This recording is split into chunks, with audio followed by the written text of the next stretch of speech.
রমজান মাসেও গাজীপুরে পোশাক কারখানায় শ্রমিকদের বকেয়া বেতন এবং নাইট বিলের দাবিতে বিক্ষোভ প্রকাশ প্রথম আলো।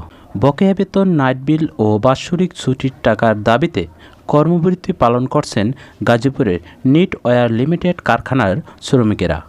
আজ বৃহস্পতিবার সকালে গাজীপুর কোনাবাড়ি জরুন এলাকায় অবস্থিত একটি কারখানার শ্রমিকেরা বিক্ষোভ কর্মসূচি পালন করে। পুলিশ ও শ্রমিক সূত্রে জানা যায়, গত ৩ মাসের বকেয়া নাইট বিল ও বাৎসরিক ছুটির টাকার দাবিতে শ্রমিকরা গতকাল বুধবার দুপুর ১২টা থেকে কর্মবিরতি শুরু করেন।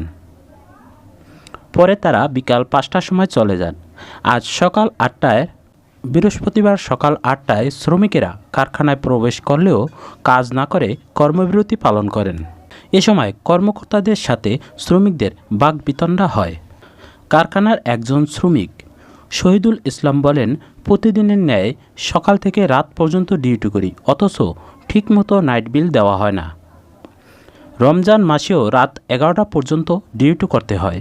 রিপন নিট ওয়্যার লিমিটেডের প্রশাসনিক কর্মকর্তা সাদ্দাম হোসেন বলেন, তাদের ৩ মাসের নাইট বিলের 1 মাসের নাইট বিল দেওয়ার কথা বলা হয়েছে আজ।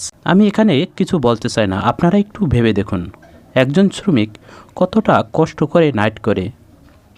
তার 3 মাসের নাইট বিল বকেয়া থাকার পরে ওই ফ্যাক্টরির প্রশাসনিক কর্মকর্তা যদি 1 মাসের নাইট বিল দেওয়ার কথা বলে, তাহলে শ্রমিকরা কী করতে পারে?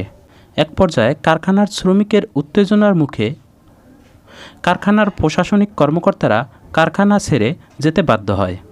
গাজীপুর শিল্প পুলিশ 2 কোনাবাড়ি জোন পরিদর্শন মোহাম্মদ মোর্শেদ জামান বলেন, শ্রমিকরা ভেতরে অবস্থান করছেন, মালিক পক্ষ আছে, তাদের সঙ্গে কথা বলছি।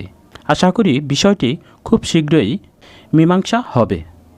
গার্মেন্টস শ্রমিকের পক্ষ থেকে পিটিভি পপি স্টুডিও। ভিডিওটি ভালো লাগলে অবশ্যই ভিডিওটি লাইক শেয়ার করে সকলের কাছে পৌঁছে দেবেন।